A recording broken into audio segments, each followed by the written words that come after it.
Assalamualaikum warahmatullahi wabarakatuh. Baik teman-teman sekalian, materi pertama tentang masalah kurban ini atau berkorban atau mengorbankan hewan untuk Allah. Definisinya adalah, kata beliau di poin A-nya, hewan kurban ialah domba yang disembelih di waktu duha pada hari raya Idul Adha untuk mendekatkan diri kepada Allah Subhanahu wa taala. Yaitu asal daripada berkurban setahun sekali gitu kan. Tetapi sebagaimana saya bahasakan tadi, kita ambil hikmahnya. Artinya kita dibolehkan untuk berkurban hewan atas nama Allah yang kita bagikan dagingnya sepanjang tahun. Ya. Kemudian di poin B-nya hukum kurban itu sendiri, kurban hukumnya sunnah yang diwajibkan atas setiap keluarga muslim sesuai kemampuan mereka. Maksudnya anjuran Nabi SAW. Ya. Tapi di sini lebih cenderung kepada hukum wajib. Untuk mereka yang mampu agar berkurban. Hal itu berdasarkan firman Allah Subhanahu wa taala surah Al-Kautsar ayat 2. A'udzu billahi minasyaitonir rajim fashalli lirabbika wanhar. Salatlah hai Muhammad untuk Tuhanmu dan juga berkurbanlah. Juga sabda Nabi sallallahu alaihi wasallam, "Man kana dzabaha qabla as-salati falyu'id." Hadis ini riwayat Bukhari Muslim, barang siapa yang menyembelih sebelum salat Id, maka dia mengulangnya. Ini menandakan kewajibannya ya. Jadi kalau menyembelih sebelum salat Id, itu berarti menandakan kurban biasa. Artinya dia berkurban bukan mendapatkan pahala di Idul Adha-nya. Ya, karena ini ada perintah waktu di Idul Adha. Tapi kalau orang menyembelih sebelumnya tetap ibadah. Ya, tetap ibadah. Dia tetap dapat pahala kalau dia niatkan karena Allah Subhanahu wa taala. Tapi tidak sebesar pahala kalau di Idul Adha-nya. Dan berdasarkan ucapan Abu Ayyub Al-Ansari radhiyallahu anhu, kana rajulu fi ahdi Rasulillah sallallahu alaihi wasallam yudhhi bi syatin anhu wa an ahli baitihi. Ya, seorang laki-laki di masa Rasulullah sallallahu alaihi wasallam itu berkurban dengan seekor domba atas nama dirinya dan keluarganya. Hadis ini riwayat Tirmidzi dan disahihkan oleh beliau. Ya, artinya ini ibadah yang sangat ditekankan. Ya. Mungkin Anda mengatakan kan bahasan sudah lewat kemarin Ustaz. Ya, Anda perlu tahu bahwasanya selain alasan tadi yang sudah kami sampaikan, juga perlu Anda ketahui bahwasanya para sahabat Nabi Ridwanullahi alaihim, mereka itu menyiapkan teman-teman sekalian hewan kurban mereka itu 6 bulan sebelum Idul Adha. Ya. Jadi mereka siapkan, mereka sudah beli dari sekarang, waktu 6 bulan sebelum Idul Adha digemukkan, baru kemudian mereka korbankan untuk Allah dalam kondisi hewan itu sempurna. Nah, ini poin penting gitu ya, bukan di hari-hari hanya saja, tapi dari sebelumnya kita bisa meraih pahala ya, dengan meniatkan itu. Bagaimana juga mereka kalau selesai Idul Fitri atau selesai Ramadan, mereka selama 6 bulan setelah Ramadan itu terus saja memohon kepada Allah agar amal-amal mereka yang Ramadan kemarin diterima sempurna. 6 bulan menjelang Ramadan mereka berdoa kepada Allah agar disampaikan di Ramadan itu. Begitu mereka bermuamalah dalam ibadah-ibadah mereka ridwanullahi alaihim. Di poin C-nya tentang keutamaan berkurban sendiri, disunnahkannya berkurban karena memiliki keutamaan yang agung. Kata Syekh Abu Bakar rahimahullah, sebagaimana sabda Rasulullah SAW, ma amila ibnu Adam yawman nahri amalan ahabbu ila Allah min iraqati dam wa innaha la ta'ti yawmal qiyamati biquruniha wa adfaliha wa adlafiha. Saya ulangi, wa innaha la ta'ti yawmal qiyamati biquruniha wa adlafiha wa ash'ariha wa inna ad-dama la yaqa'u min Allah azza wa jalla bimakanin qabla an yaqa'a al-ard fatibu biha nafsa. Artinya, tidaklah seseorang manusia berbuat suatu amal pada hari nahar Idul Adha yang lebih dicintai Allah daripada menumpahkan darah atau hewan kurban. Sesungguhnya hewan kurban itu akan datang pada hari kiamat dengan tanduk, kuku dan bulunya, dan sesungguhnya darah atau hewan kurban itu pasti menempati suatu tempat di sisi Allah Azza wa Jalla dengan ridhonya lalu diterima. Sebelum darahnya jatuh ke atas tanah, maka hendaklah dirimu merelakannya dengan baik. Hadis ini diriwayatkan Ibnu Majah dan juga Tirmidzi dan dihasankan oleh beliau. Jadi hadis ini jelas sekali ada motivasi untuk berkurban di Idul Adha itu ya.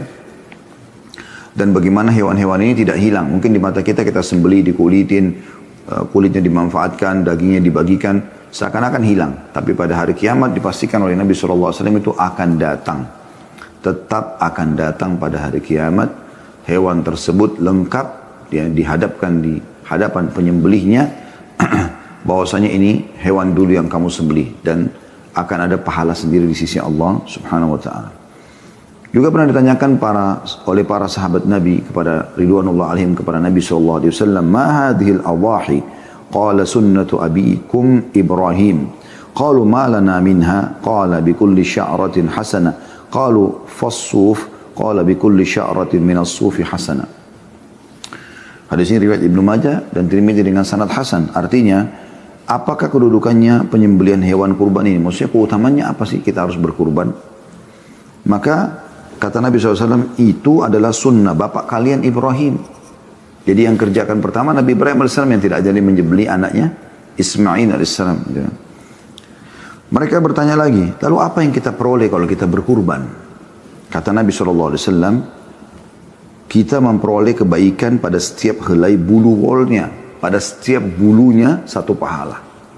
Anda bisa bayangkan, jadi makin besar hewannya, maka makin besar pahalanya kan gitu. Karena makin banyak bulunya gitu. Lalu mereka bertanya lagi para sahabat Nabi, bagaimana dengan bulu wolnya? Beliau menjawab, setiap helai bulu wolnya dibalas satu kebaikan juga. Dan ini merupakan pahala yang besar. Artinya setiap bulu, dan kita tidak tahu berapa ribu bulu di situ. Bahkan kadang-kadang kita kalau sembelih domba, bulunya sangat lebat. Ya. Itu semua dinilai pahala di sisi Allah subhanahu wa ta'ala. Kemudian poin D-nya hikmah daripada berkurban. Yang pertama mendekatkan diri kepada Allah Ta'ala dengan berkurban. Karena Allah subhanahu wa ta'ala telah berfirman.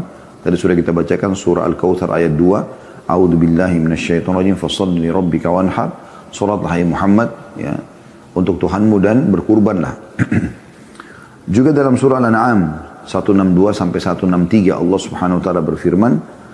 A'udzu billahi minasyaitonir rajim. Qul inna salati wa nusuki wa mahyaya wa mamati lillahi rabbil alamin la syarika lahu wa bidzalika umirtu wa ana awwalul muslimin. Katakan hai Muhammad, sesungguhnya salatku, ibadahku, hidupku dan matiku hanyalah milik Allah. Ya. Rabb semesta alam, dan demikian itulah yang diperintahkan kepadaku dan aku adalah orang-orang pertama yang berserah diri. Ya. Ini berarti masuk dalam masalah ibadah, adalah masalah sembelihan. Yang dimaksud dengan ibadah pada itu adalah penyembelihan hewan kurban untuk mendekatkan diri kepada Allah subhanahu wa ta'ala. Ini hikmah yang pertama, mendekatkan diri kepada Allah. Jadi kita bisa dekatkan diri kepada Allah dengan berbagai macam ibadah yang telah disyariatkan olehnya. Yang kedua, menghidupkan sunnah imamul muwahhidin atau pemimpin, ya, para orang-orang yang mentauhidkan Allah. Ibrahim al-Khalil alaihi salam. Al-Khalil artinya kekasih Allah, ya. Allah telah mewahyukan kepadanya untuk menyembelih putranya Ismail alaihissalam, lalu Allah menggantinya dengan domba, yang kemudian domba itu disembelih Ismail sebagai pengganti Ismail alaihissalatu wassalam. Sebagaimana dikisahkan oleh Allah SWT dalam surah Safat ayat 107, A'udzu billahi minasyaitonir rajim wa fadhainahu bi dhibhin 'azim, dan kami tebus anak itu dengan seekor sembelihan yang besar. Tentu kisahnya Anda sudah tahu, ya, tidak asing lagi bagaimana Nabi Ibrahim AS mimpi, dan mimpi para nabi-nabi benar, ya. Kalau beliau melihat anaknya disembelih, kemudian beliau ajaklah diskusi Ismail. Kalau dia lihat dalam mimpinya dia menyembelih anaknya, maka Ismail pun terima itu karena dia tahu ayahnya nabi dan dia pun nabi, gitu kan. Dan dia faham mimpi itu dari Allah SWT, maka dia mengatakan, lakukanlah. Engkau akan mendapatkan aku termasuk orang-orang yang sabar. Dan ini luar biasa teman-teman. Berarti semua sembelihan hewan di jalan Allah akan dipanen pahalanya oleh Ibrahim dan Ismail alaihissalatu wassalam. Ini penting untuk diambil hikmahnya. Ya. Sebagaimana juga sa'i, jalan antara Safa dan Marwah, juga dipanen pahalanya oleh Hajar. Karena beliaulah yang berjalan mencari air. Hanya beberapa menit, beberapa waktu saja. Tapi setelah itu sepanjang masa sampai hari kiamat, semuanya, ya, orang yang melakukan ibadah ini akan dicatat pahala untuk Hajar alaihissalam. Ya. Kemudian yang ketiga, memperbanyak pemberian untuk keluarga pada hari Id dan sebagai ungkapan kasih sayang kepada para fakir miskin. Ya. Berbagi pada mereka yang mungkin sepanjang tahun mereka belum pernah makan daging. Ya. Kadang-kadang subhanallah, saya coba mengambil hikmah di negara kita. Ya, mungkin ada negara-negara yang lebih kaya daripada negara kita. Mereka lebih makmur, seperti beberapa negara di Timur Tengah. Tapi subhanallah, ada di sana mereka kesulitan juga mencari orang yang susah. Tapi kita dengan ada orang yang susah di pinggir jalan, kita punya peluang banyak sekali untuk beramal saleh. Kemungkaran-kemungkaran pun, kesalahan-kesalahan orang yang terjadi, itu adalah ajang pahala yang sangat besar. Jadi jangan kita melihat sisi negatif, tapi ambil sisi positifnya. Yang terakhir, yang keempat, hikmah daripada berkurban adalah bersyukur kepada Allah Ta'ala yang telah menundukkan binatang ternak bagi kita. Dan Allah menggambarkan itu dalam surah Al-Hajj ayat 36 sampai 37. Artinya hewan ternak sampai kita bisa ternak, kita bisa perbanyak ya jumlahnya, kemudian kita bisa tingkatkan kualitas dagingnya dan segala macam. Kemudian kita bisa konsumsi dagingnya juga. Sebagaimana Allah gambarkan dalam Al-Quran, A'udzubillahi minasyaitonirrajim, faqulu minha wa at'imul qani'a wal mu'tar. Kadzalika sakharnaha lakum la'allakum tashkurun. La yanalallaha luhumuha wala dima'uha walakin yanalut taqwa minkum. Al-ayat artinya, maka makanlah sebagiannya dan berilah makan orang yang rela dengan apa yang ada padanya atau tidak minta-minta, dan orang yang meminta, beri semua, bagi-bagi ya. Demikianlah kami telah tundukkan unta-unta itu untuk kalian. Mudah-mudahan kalian, atau hewan-hewan itu untuk kalian, mudah-mudahan kalian bersyukur. Alhamdulillah. Daging-daging hewan tersebut antaranya sekali-kali tidak dapat mencapai keridhaan Allah, tapi ketakwaan yang dapat mencapainya. Artinya Allah tidak butuh dengan darahnya juga dagingnya, tapi Allah menilai keikhlasan seseorang dalam mengerjakan ketaatan kepada Allah Subhanahu wa ta'ala. Hukum-hukum sekitar kurban yang perlu diketahui, yang pertama usia hewan. Hewan kurban berupa domba minimal 1 tahun ya, atau berusia 1 tahun atau hampir setahun. Sebagian ulama ada yang mengatakan 6 bulan boleh. Sedangkan yang lain berupa biri-biri, unta dan sapi tidak kurang dari 2 tahun. Ya. Biri-biri yang telah berusia setahun dan memasuki tahun kedua. Unta telah berusia 4 tahun dan memasuki tahun kelima. Sapi ya, telah berusia 2 tahun dan memakan atau memasuki tahun ketiga. Hal itu berdasarkan sabda Nabi SAW, la tadbahu illa musinnatan illa an ya'sura alaikum wa tadbahu jaza'atan minad dha'an wal musinnatu minal an'ami hiya thaniyah. Janganlah kalian sembeli kurban kecuali musinnah. Musinnah artinya domba yang telah berusia setahun lebih. Ya. Kecuali jika kalian kesulitan, maka sembelilah da'an atau kambing yang usianya 6 bulan hingga 1 tahun. Atau domba yang berusia kurang lebih 6 bulan sampai mendekati 1 tahun. Sedangkan dimaksud dengan hewan ternak musinnah adalah yang berusia 2 tahun. Hadis ini riwayat Muslim nomor 1963. Artinya hewan ini perlu diperhatikan umur-umurnya. Kalau mau dilakukan untuk Idul Adha ya. Tapi kalau sembeli harian, Anda mau bagikan kepada orang sebagaimana tadi sudah saya singgung, itu tidak ada masalah ya. Selanjutnya yang kedua, bebas dari cacat. Ini kapan saja Anda mau sembeli buat Allah, berikan yang terbaik ya. Sedekah untuk Allah, berikan yang terbaik. Tidak boleh dikurbankan kecuali hewan kurban yang terbebas dari kekurangan pada fisiknya. Maka tidak dibolehkan hewan yang buta sebelah matanya, hewan yang pincang dan patah tanduknya, atau terpotong hidungnya atau telinganya. Juga tidak boleh dikurbankan hewan yang sakit dan sangat kurus.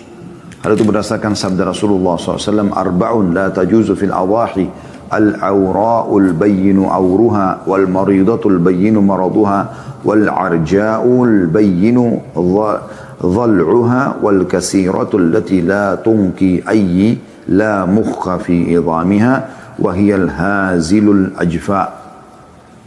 4 macam hewan yang tidak boleh dikurbankan. Hewan buta sebelah yang sangat jelas buta matanya. Hewan sakit yang sangat jelas sakitnya. Hewan pincang yang sangat jelas pincangnya. Dan hewan yang patah kakinya dan tidak bersumsum. Yaitu hewan yang tidak ada sumsum pada tulangnya. Keadaannya sangat kurus kering. Hadis ini riwayatkan Abu Daud. Artinya belikan yang terbaik untuk Allah Subhanahu wa ta'ala. Dan juga tentu hikmah yang lain yang bisa kita ambil dari kurban teman-teman sekalian. Bagaimana hewan-hewan ini berarti hewan-hewan yang terbaik yang Allah telah pilihkan buat kita sebagai pencipta ya. Allah pilihkan, yaitu unta, sapi dan kambing atau domba ya. Tentu masuk dalam sapi ini juga kerbau ya, karena sejenis gitu ya. Inilah hewan-hewan terbaik yang dikonsumsi oleh manusia. Baik itu dagingnya juga susunya ya. Ini yang terbaik. Yang ketiga, yang paling utama kurban adalah domba yang bertanduk jantan, putih bercampur hitam atau belang di sekitar matanya dan kakinya. Karena sifat seperti itulah yang disukai oleh Rasulullah sallallahu alaihi wasallam, dan beliau sendiri berkurban dengan yang seperti itu. Sebagaimana dituturkan oleh Ummul Mukminin Aisyah radhiyallahu anha. Beliau mengatakan anna Nabi sallallahu alaihi wasallam dhaha bi kabshin aqran yata'u fi sawadin wa yamshi fi sawad wa yanzuru fi sawad. Bahwasanya Rasulullah SAW berkorban dengan domba yang bertanduk, sekitar kukunya hitam, kaki-kakinya hitam, di sekitar kedua matanya juga hitam. Hadis ini riwayat Tirmidzi dan juga Abu Daud. Ya. Jadi ini kalau kita dapatkan bagus, dombanya berwarna putih, tapi kedua kakinya, daerah lututnya, matanya, itu ada bulu hitamnya. Kalau tidak, maka Anda bisa pilih domba yang lain, tidak ada masalah. Ya. Walaupun khilaf di antara ulama mana lebih afdal. Apakah domba atau hewan-hewan yang lain. Ada yang mengatakan domba, karena Nabi SAW memilih itu. Dan juga bagaimana Ismail AS diganti oleh Allah dengan domba. Kemudian ada juga mengatakan tidak. Yang afdal tetap yang lebih besar. Seperti unta dulu, kemudian sapi, baru kambing. Sesuai dengan hadis tentang masalah Jumat. Ya. Bagaimana orang kalau pergi di awal waktu Jumat, maka pahalanya seperti menyembeli unta. Kalau dia pergi waktu kedua seperti sapi. Kalau dia pergi waktu ketiga seperti ya, menyembeli domba. Kemudian kalau datang waktu keempat seperti ayam. Kalau datang kelima sebelum khatib ada semimbar, maka seperti berkurban dengan sebutir telur. Ya, seperti itu kurang lebih. Kemudian yang keempat, waktu penyembelihan untuk penyembelihan hewan kurban di pagi hari Idul Adha setelah sholat Id. Tidak boleh sebelumnya karena Nabi SAW bersabda, "Man dzabaha qabla as-salati fa innama yadhbahu li nafsihi wa man dzabaha ba'da as-salati faqad tamma nusukuhu wa asaba sunnatal muslimin." Barang siapa yang menyembelih sebelum sholat Id berarti ia menyembelih untuk dirinya, dan barang siapa yang menyembelih setelah sholat Id maka penyembelihannya telah sempurna dan sesuai dengan sunnah kaum muslimin. Hadits ini riwayat Bukhari. Ya. Boleh juga ditangguhkan hingga setelah sholat Id. Paling afdal setelah sholat Idul Adha langsung hari nahar. Itu yang dikatakan tadi dalam hadis sebelumnya ya. Bahwasanya yang paling Allah cintai amal di hari nahar atau hari raya Idul Adha adalah berkurban, menumpahkan darah hewan. Tapi boleh juga kita tunda sampai hari tasyrik. Artinya 3 hari setelah Idul Adha. Idul Adha tanggal 10 Zulhijjah, kita boleh tunda sampai 11, 12 dan 13 dari bulan Zulhijjah. Berdasarkan sabda Nabi SAW, "Kullu ayyami tasyriki dzabhun." Semua hari tasyrik boleh untuk menyembelih hewan. Hadis ini riwayat Ahmad. Kemudian yang kelima, yang sangat dianjurkan saat menyembelih kurban adalah menghadapkan wajah hewan ke arah kiblat sambil mengucapkan inni wajjahtu wajhiya lilladzi fatara as-samawati wal arda hanifa wa ma ana minal musyrikin inna salati wa nusuki wa mahyaya wa mamati lillahi rabbil alamin la syarika lahu bidzalika umirtu wa ana awwalul muslimin. Ya. Ini yang diambil dari potongan doa iftitah ya. Sungguhnya aku menghadapkan wajahku kepada Rabb yang telah menciptakan langit dan bumi dalam keadaan lurus, dan aku tidaklah termasuk orang-orang musyrik. Sesungguhnya salatku, sembelihanku, hidupku dan matiku hanyalah milik Allah, Rabb semesta alam, tidak ada sekutu baginya, dan demikian itulah yang diperintahkan kepadaku, dan aku termasuk orang-orang yang pertama berserah diri. Saat menyembelih hendaklah dia mengucapkan bismillah wallahu akbar, Allahumma hadza minka walaka. Dengan menyebut nama Allah dan Allah Maha Besar, ya Allah ini darimu dan untukmu. Ini sunnahnya menyebutkan itu ya.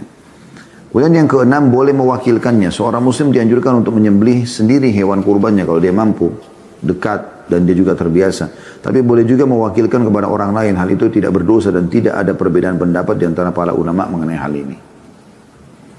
Yang ketujuh, pembagian yang dianjurkan. Daging kurban dianjurkan untuk dibagi 3. Dimakan sendiri bersama keluarga, keluarga orang yang berkurban ya, sepertiga lagi disedekahkan dan sepertiga lagi dihadiahkan untuk rekan-rekannya. Demikian berdasarkan sabda Nabi SAW, "Kulu waddakhiru wa tasaddaqu."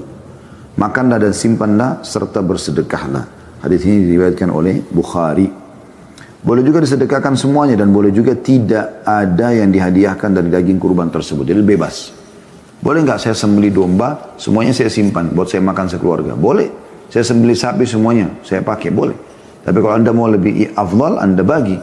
Sepertiganya anda makan dengan keluarga, dan ini mengatakan boleh dan dianjurkan makan daging, terutama 3 jenis hewan ini ya.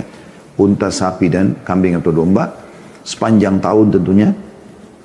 Kemudian boleh juga sepertiganya anda sedekahkan umum untuk orang miskin, sedekahnya anda sedekahkan kepada orang-orang rekan-rekan yang walaupun mampu. Jadi boleh saja anda saling berbagi satu sama yang lain gitu ya.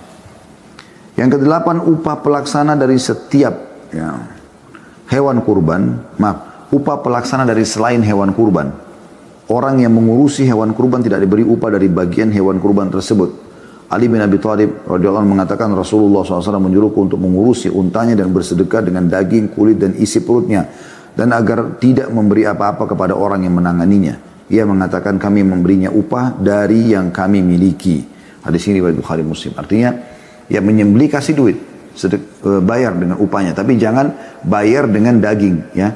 Nanti sapi ini saya sembelih ya, ya sekitar mungkin 5 kilo saya akan berikan kepada anda sebagai imbalan menyembelihnya. Itu tidak boleh. Ya. Jadi kasih upah sendiri.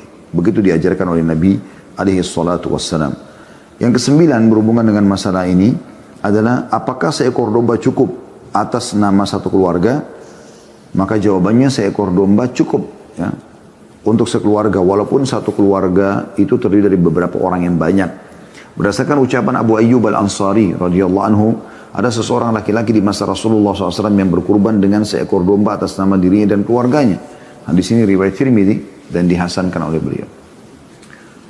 Yang ke-10, ya, apa atau yang harus dihindari orang yang telah berniat untuk berkurban, yaitu sangat dimakruhkan bagi orang yang hendak berkurban untuk memotong rambut atau kukunya.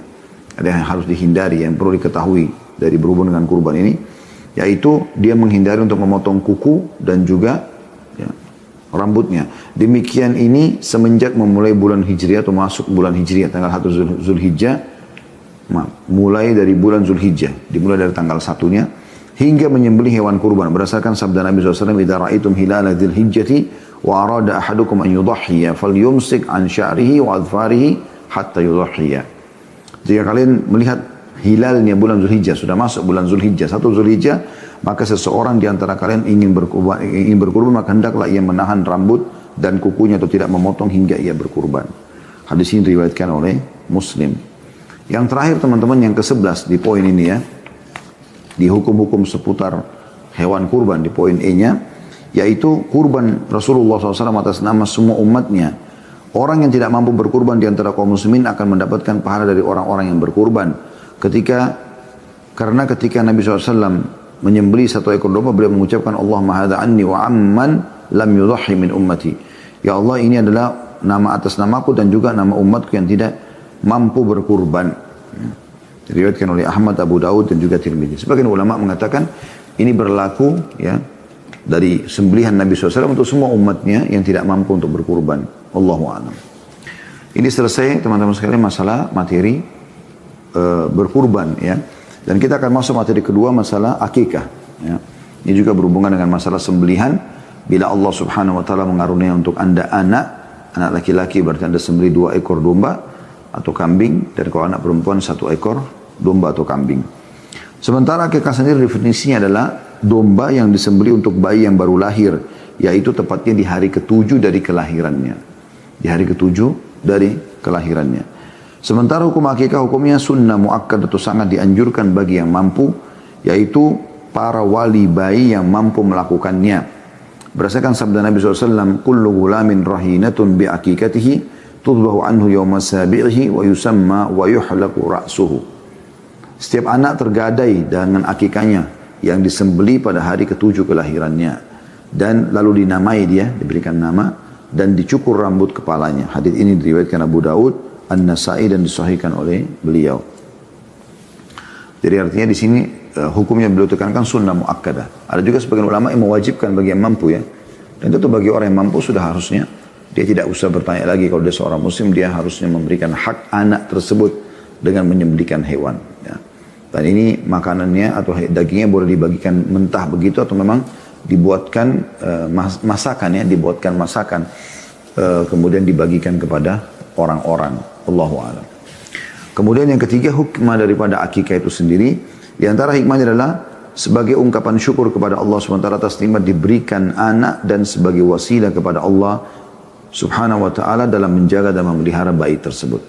Jadi kita lihat di sini berarti ada juga sembelih selain daripada Idul Adha ya. Yaitu kita menyembelih untuk akikah. Selain ini hukumnya tadi wajib atau sunnah muakkadah. Di antara ulama ada yang khilaf ya tentang masalah itu. Bagi yang mampu tentunya, bagi yang tidak mampu tidak ada kewajiban dia sama sekali untuk menyembelih ya. Dan ini sering ditanyakan bagaimana dengan orang yang belum sempat akikah pada saat diatur akikah oleh orang tuanya. Itu umumnya pendapat ulama mengatakan sudah gugur dari dia, karena bukan dia punya kewajiban, tapi punya kewajiban adalah orang tuanya. Kalaupun kita berpegang pada pendapat yang mewajibkan ya. Hukum-hukum seputar akikah, yang pertama kondisi dan usia hewan akikah, yaitu yang sesuai dengan syarat hewan untuk kurban. Jadi kalau domba minimal 6 bulan, kambing 1 tahun, kalau sapi 2 tahun, ya, kalau unta 5 tahun. Ya. Jadi sesuai dengan syarat hewan untuk berkurban, baik dari sisi kondisi fisik tidak boleh cacat maupun usia. Jadi hewan yang tidak sah untuk berkurban tidak sah juga untuk akikah. Yang kedua, memakan sebagian dan membagikan sebagiannya. Dianjurkan untuk dibagi sebagaimana daging kurban, yaitu dimakan oleh keluarga dan dihadiahkan juga disedekahkan. Nanti dibagi 3 tadi. Ya. Yang ketiga, yang dianjurkan pada hari akikah adalah menyembeli 2 ekor domba untuk anak bayi laki-laki, karena Rasulullah SAW menyembeli 2 ekor domba untuk Al-Hasan. Disebutkan diriwayatkan oleh Tirmidzi dengan beliau mensahihkannya juga An-Nasa'i. Juga dianjurkan pula si bayi diberi nama pada hari ke-7 dengan nama yang baik. Jadi nggak boleh salah kita memberikan nama ya. Terus nama-nama yang bagus dan usahakan memilih satu komposisi nama saja. Jadi misalnya Muhammad. Nah, kita di Indonesia kadang-kadang Muhammad Yusuf Harun, Muhammad Nabi Yusuf Nabi Harun Nabi. Siapa yang kita mau pakai di antara nama-nama ini? Satu saja dan jangan dipangkas dan tidak usah lagi dipanggil dengan nama-nama julukan. Cukup Muhammad ya Muhammad aja. Tidak usah dipanggil Mat misalnya. Atau diganti menjadi nama-nama yang buruk maknanya. Juga mencukur rambutnya pada hari ke-7 itu. Ya, kalau sekarang sudah lebih mudah bisa pakai alat cukur mesin ataupun alat kerokan ya. Kemudian setelah itu disedekah. Ya. Disedekahkan jumlah berat rambutnya tadi. Ya. Senilai emas ataupun perak. Atau boleh juga berupa uang senilai itu. Berdasarkan sabda Nabi SAW, kullu gulamin rahinatun bi akikatihi tudlahu anhu yawma sabi wa yusamma wa yuhlaku ra'suhu. Setiap bayi tergade dengan akikahnya yang disembeli atas namanya ya, pada hari ke-7 kelahirannya dan dinamai, diberikan nama dia serta dicukur rambutnya. Ini anjuran yang sangat ditekankan untuk ya, diamalkan. Ya, diamalkan. Kemudian beliau menyebutkan di sini yang keempat, tapi ini memang masih khilaf di antara ulama berhubung dengan ini ya. Beliau mengatakan azan dan iqamah di kedua telinga bayi. Para ulama menganjurkan untuk melantunkan azan pada telinga kanan bayi setelah dilahirkan, lalu melantunkan iqamah pada telinga kirinya, dengan harapan agar Allah memeliharanya dari gangguan jin. Hal itu berdasarkan riwayat man wulida lahu fa'adzana fi udhunihi al-yumna wa aqama fi udhuni yusra lam tadurruhu ummus sibyan. Barang siapa yang mendapat kelahiran anak lalu melantunkan azan pada telinga kanan dan melantunkan iqamah pada telinga kirinya, maka anak itu tidak akan diganggu oleh jin. Hadis ini riwayat Ibnu Sunni, ya, Ibnu As-Sunni nomor 623 ya. Tetapi hadis ini teman-teman sekalian dilemahkan oleh Syekh Albani dan juga ulama-ulama hadis yang lain. Artinya kalaupun kita kembali kepada pendapat Ibnu Qayyim rahimahullah, beliau masih lebih cenderung kepada masalah azan ya. Nah, iqamah ini lebih lemah dari sisi hukum ya, sehingga mungkin kalaupun ada yang mau melaksanakan maka mereka azan ya, di telinga kanannya. Karena hadis ini tidak dipegangi oleh para ulama hadis kalau anda kembali, karena dia sangat lemah hadis ini ya. Kemudian yang terakhir yang kelima, lewat 7 hari tapi belum menyembelih akikah, boleh disembelihkan pada hari ke-14, hari ke-21. Jika si bayi meninggal sebelum hari ke-7 maka tidak perlu akikah. Ini poin terakhir berhubungan dengan masalah akikah itu sendiri. Artinya hari ke-7 yang paling afdal. Jadi anda misal anak itu lahir hari ini, berarti hari ini sudah dihitung hari pertama. Walaupun sudah menjelang jam 12 malam. Gitu kan.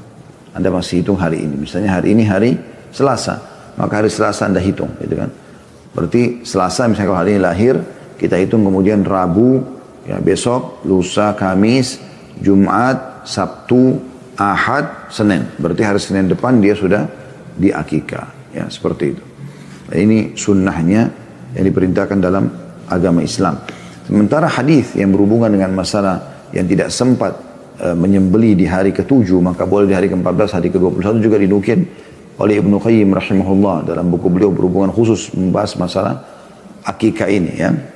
Tetapi pendapat yang paling kuat kalau ada yang meninggal sebelum hari ke-7, karena hari ke-7 penentuan akikahnya, maka tidak perlu diakikah bayi tersebut. Ya, termasuk yang meninggal di perut ya. Kalau misalnya dia sudah di atas 4 bulan maka tidak ada akikah lagi. Tapi sebagian ulama membolehkan kalau memberikan nama, ya, memberikan nama, Allahu a'lam.